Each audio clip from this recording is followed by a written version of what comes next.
guys, I just wanted a quick fit check అనమాట. ఈరోజు ఎందుకో చేయాలనిపించింది. This is my old dress only but I want to do like ఈ dress వచ్చేసి నేను మ్యారేజ్కి తర్వాత ఫోటోషూట్ అని చెప్పేసి లైక్ నేను ఇది చాలా లెంగ్తీ శారీ ఒక 8 మీటర్స్ శారీ తీసుకున్నాను ఫోటోషూట్ కానీ బట్ అప్పుడు యూజ్ చేశాను భవిత్ బర్త్డే టైంకి.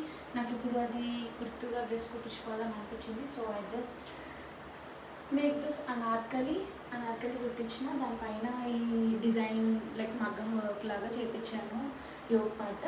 సో ఈ చున్నీ వచ్చేసి just for 100 rupees in Madina and normal ankle cut legging pair up చేశాను. దీని మీదకి ఫుల్ హ్యాండ్స్ పెట్టుకోవాలనిపించింది నాకు. యూజువల్లీ ఐ ప్రిఫర్ స్లీవ్లెస్ కానీ నాకు ఎందుకో అట్లా అనిపించింది అనమాట. So this watches in Amazon for 1000 rupees. ఇది నా దిష్టి bracelet. Teja and me will use this. So ఈ ఇయర్ రింగ్స్ వచ్చేసి స్టాల్లో కొనుక్కున్నాను అనమాట ఆఫీస్లో. So this is my today's fit. ఈరోజు నేను పూజ చేసిన అనమాట, అందుకని నాకు ట్రెడిషనల్గా రెడీ అవ్వాలనిపించింది. సో ఇలా రెడీ అయినా. How is it? Bye bye.